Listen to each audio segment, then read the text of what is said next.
Dos de pesitos y el instrumental de vuelo. Vamos a hablar sobre un temita conocido en este ambiente, pero con otro enfoque. Hablaremos sobre algunos de los instrumentos que poseen los aviones. Sí, esos mismos que ellos creen que les juegan a favor. Estos instrumentos son 4, de los cuales 2 son por demás conocidos por ellos, aunque aún siguen sin comprender su funcionamiento, mientras que los otros 2 dudo mucho que los conozcan. Aquí tenemos al horizonte artificial o indicador de actitud. Recuerden, indica su actitud referencial. El altímetro.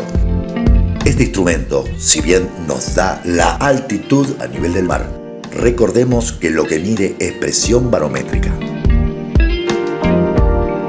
Y aquí tenemos 2 instrumentos seguramente desconocidos por ellos. Este es el bariómetro, quien mide la velocidad vertical del avión. No mide altura. En relación a su variación de su altitud barométrica, nos da la velocidad de ascenso y descenso, expresándolo, por ejemplo, en metros sobre segundo. El radioaltímetro es un instrumento que no todos los aviones poseen, que, a diferencia del altímetro, quien nos da la altitud barométrica a nivel del mar, este nos proporciona la altura, no la altitud, entre la nave y la superficie terrestre o hídrica por la que sobrevuela. Ahora utilizaremos este último instrumento para recrear un vuelo sobre una tierra plana con su correspondiente relieve. Importante. Las variaciones numéricas que registren los instrumentos de este video son solo representativos y hasta de marcación exagerada. Se pretende que las variaciones visuales de estos sean notorias para una mejor interpretación. Bien, aquí vemos un avión volando recto y nivelado sobre un llano, adentrándose a una zona montañosa. El radioaltímetro nos muestra las variaciones de altura entre la superficie terrestre y el avión.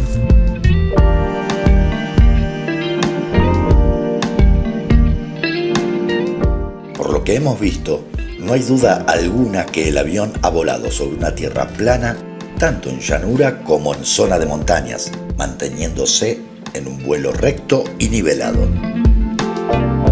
¿Tan seguro estamos de ello? Bien, veamos cuál fue el recorrido que efectuó el avión. Y si volvemos a recrear el mismo vuelo, pero mostrando lo que indicarían estos 4 instrumentos. Sí, lo sé. Resulta difícil ver el accionar de 4 instrumentos en un solo pantallazo, como así lo hace un piloto quien no tiene la posibilidad de poner pausa.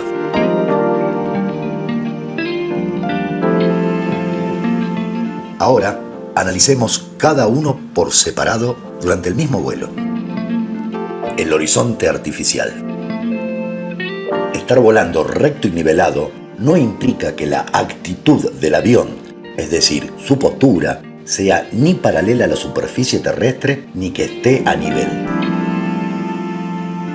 De hecho, su eje longitudinal estará con una inclinación de morro positiva en el orden de los 3 grados, dependiendo de su diseño, regulación de centro de gravedad y su carga, y por principio de sustentación ante la tercera ley de Newton.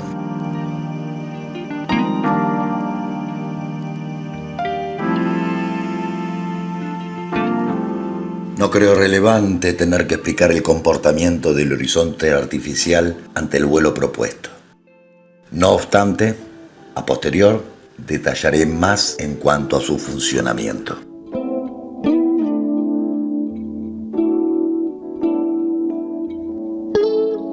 El altímetro.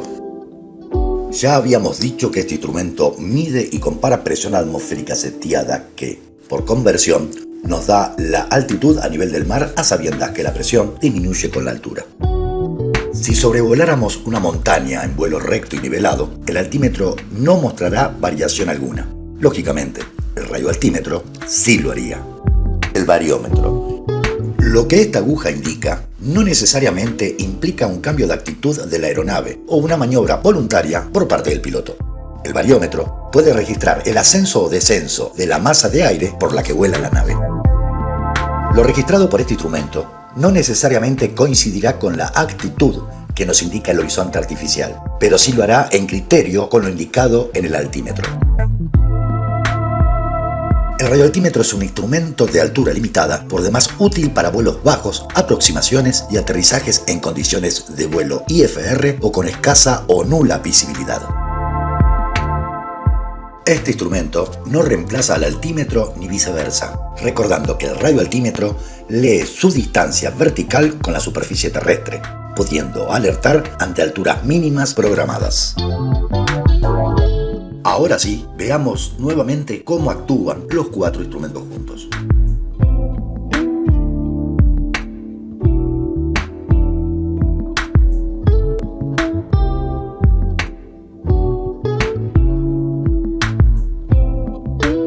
A continuación, Mitos de pez. Ahora, desmitifiquemos mitos magufos en cuanto al comportamiento de la aeronave, la información que estos instrumentos dan y su lectura por parte del piloto para que actúe consecuentemente. El horizonte artificial. Sobre este instrumento que bajo principios giroscópicos nos indica la actitud del avión, es importante aclarar. El celeste no es el cielo, el marrón no es tierra, ni su línea divisoria blanca es el horizonte visible. Pero esa línea blanca es plana.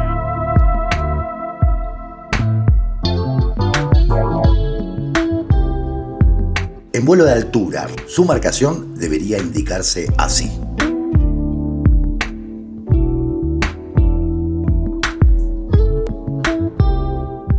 Por lo que se conoce como desorientación espacial, los colores de este instrumento nos indican en qué dirección está el cielo y en cuál la Tierra, teniendo como referencia la anilla exterior como condición óptima. La línea central blanca, en complemento con el resto de las marcaciones, nos indicará en forma intuitiva y medirá la actitud de la aeronave en relación a la inclinación de esta con respecto al horizonte, en términos de cabeceo y banqueo.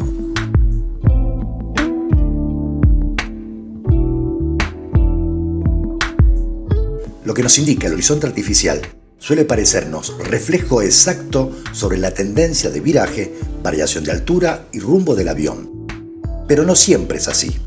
Existen maniobras con sus resultantes por demás dispares, en donde la actitud generada de la nave nos devuelve una acción en particular. Es el caso del aterrizaje, que si bien el horizonte artificial nos indicaría morro arriba, la tasa de descenso de la aeronave es considerable. Inclíname el morro, maestro. Otras maniobras que mostrarán disparidad entre la real actitud del avión y lo que nos indique el horizonte artificial con la acción de vuelo es la aplicación de spoiler o maniobras de deslizada, en donde no solo se manifiesta un gran descenso en altitud con un morro que no lo manifiesta, ni un eje longitudinal que coincida su derrota con su rumbo. Recordar, estar volando recto y nivelado no implica que la actitud del avión, es decir, su postura, sea ni paralela a la superficie terrestre ni que esté a nivel.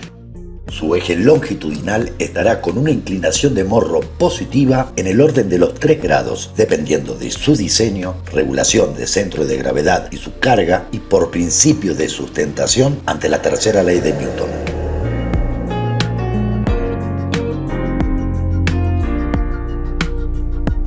No ampliaremos mucho sobre la sustentación aerodinámica, pero sí nos insertaremos en ella hasta llegar a la repetida tercera ley. Sabemos que la sustentación es posible ante el diferencial de presión entre el intradós y el extradós, siendo estas la parte inferior y superior del perfil aerodinámico de sus alas. Complementan esta sustentación el principio de Bernoulli, el efecto Venturi, el efecto Coanda y la tercera ley de Newton. Resumamos la tercera ley de Newton. Toda acción tiene una reacción de la misma magnitud, pero en sentido opuesto. Ante la velocidad del avión, una leve inclinación del intradós generará que la masa de aire que es penetrada por el perfil alar rebote en él, provocando como reacción que dichas moléculas de aire tomen impulso y dirección con un ángulo igual pero opuesto con el que colisionó. Por esta ley es que un simple avión de papel que no posee perfil aerodinámico en sus alas logra volar. ¿Y cuál es la inclinación positiva promedio del morro con la cual un avión vuela recto y nivelado? Inclíname el morro. Este ángulo dependerá del tipo de aeronave y criterio de uso, tipo de perfil y cálculos de diseño, pudiendo este promediar entre 2 y 3 grados. No hace falta aclarar que estamos hablando de un ángulo por demás pequeño, en donde este dependerá también en cada configuración de vuelo. Pero a no olvidar, si este es el objetivo, el piloto siempre cuidará mantener su altitud de vuelo independientemente de la actitud del avión. Y recuerden, muchachos, así como no se va al espacio por volar recto y nivelado, tampoco se pierde el nivel por seguir la curvatura terrestre. Pero, ¿cuál sería el problema de corregir el morro para seguir la curvatura terrestre? ¡Te vas al espacio, Globerto! Un poco de matemática básica y ya. Para resumir cuentas, un avión que vuela a 900 km por hora, su piloto deberá corregir 0,0023 grados. A ver, ya teníamos 3 grados aproximadamente de morro positivo. ¿En serio pretenden que le reste este valor? Hagámoslo. Ok, nos dio un valor de 2,9977 grados. ¿Es notoria en el avión la diferencia con esta graduación? Como nosotros decimos, te vas para el espacio. Tranquilos, muchachos, por más ángulo positivo de morro que lleve, ningún avión se irá al espacio ya que mantiene altitud. Pero el giróscopo queda torcido en Australia. Si creen que me detendré a explicar cómo el horizonte artificial busca su nivel en la felicidad terrestre, olvídense. Considero que es un cuestionamiento por demás estúpido, en donde un dispositivo de semejante importancia no entrega a su usuario la información fidedigna que su diseñador pretendió que éste diera. ¡Ese giróscopo es CGI! Y no, un horizonte artificial no es un giróscopo, ni un giróscopo es un horizonte artificial. El horizonte artificial funciona por principios giroscópicos, es decir, que lo contiene. Confundir a ambos es tan ridículo como llamar a un automóvil motor.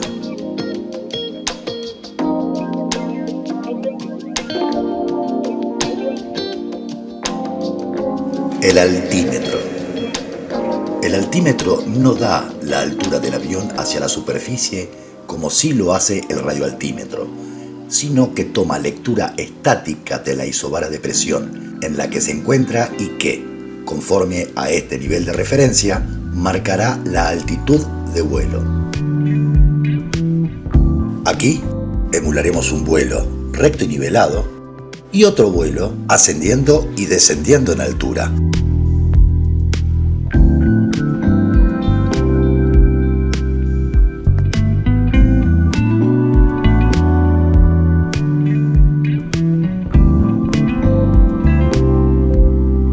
Ahora, simulemos un vuelo, tal los TPs creen que es.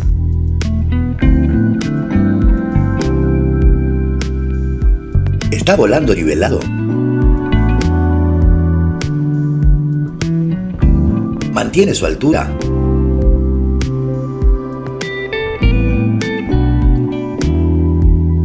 ¿Mantiene altitud?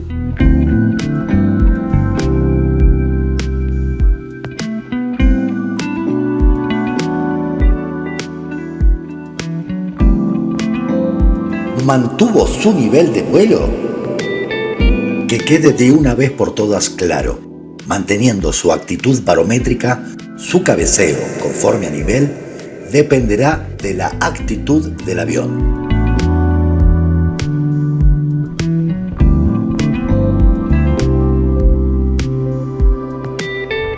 El bariómetro. Ese relojito es igual al de mi horno. Carente de todo mito por ser desconocidos por los TPs, aunque según su razonamiento de irse al espacio, y de ser así, este instrumento debería mostrar siempre una aceleración vertical positiva. Resulta reiterativo explicar que en vuelo recto y nivelado alrededor del mundo, manteniendo altura y sin alteraciones climáticas, este instrumento estará centrado en cero independientemente a lo que indique el horizonte artificial. ¿Y por qué tenemos que creerte? El radioaltímetro. El segundo de los instrumentos sin mito alguno, ya que, o bien, es desconocido por los TPs, o directamente lo confundían con el altímetro. Ya, a estas instancias, creo haber dejado bien claro su diferencia. Es lo mismo, el relojito ese. Hemos repasado aquí el funcionamiento de 4 instrumentos aeronáuticos de los tantos que una aeronave posee. Sobre aquellos que al menos conocían su existencia, al menos ahora aplicarán cierto criterio para hablar de ellos. Los que directamente ni siquiera sabían que existían, antes de poner a la aviación a su favor, piensen si las funciones de estos no les juegan contra. Todos los pilotos están adoctrinados.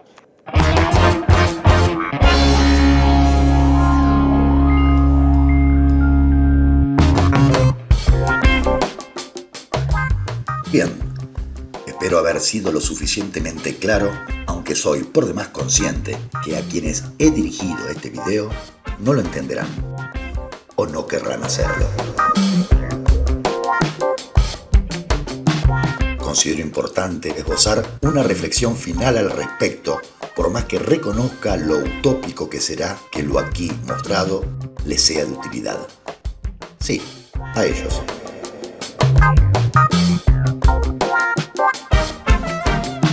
Pero no seré yo quien lo exprese.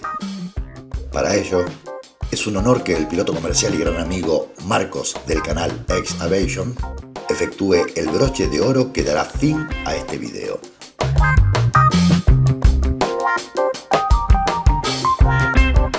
Ya estamos en pleno siglo XXI, en donde la totalidad del planeta Tierra se encuentra cartografiado al milímetro.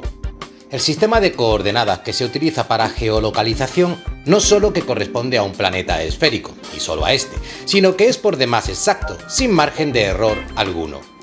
Al día de hoy, las aeronaves tienen la capacidad de llegar a cualquier parte del mundo en vuelo instrumental, ya sea en pilotaje manual o automático, en donde no solo los instrumentos aquí mencionados, sino la totalidad de los instrumentos que posee un avión le indican al piloto lo que deban indicar, y no lo que un individuo no relacionado pretenda imaginar que indique. Un error en estos o su incorrecta lectura por parte del piloto puede cortar el delgado hilo existente entre la vida y la muerte. No solo de este, sino que también de todos sus pasajeros. La precisión de estos instrumentos es tan exacta que le permite al piloto disfrutar de un ciego y largo paisaje blanco-grisáceo fumé, en donde en sus últimos segundos de vuelo, como quien despierta de un no tan relajado sueño, podrá divisar el asfalto de la pista en donde apoyará sus ruedas en solo instantes. Nada está librado al azar. Instrumentos calibrados que cumplen sus funciones y pilotos obedientes a estos, en aeronaves magistrales para nuestra época, tripuladas o no. Una tecnología disponible para todo el mundo sin excepción, tanto para aquel que se capacita para comandar una nave como para el individuo que confía que será llevado hacia su destino. Ya es tiempo de dejar de negar una realidad vivencial. Olvídense, por más que eso pretendan, el instrumental de vuelo jamás nos indicará la astrología que nos corresponde a nuestro signo zodiacal. Es tiempo de madurar.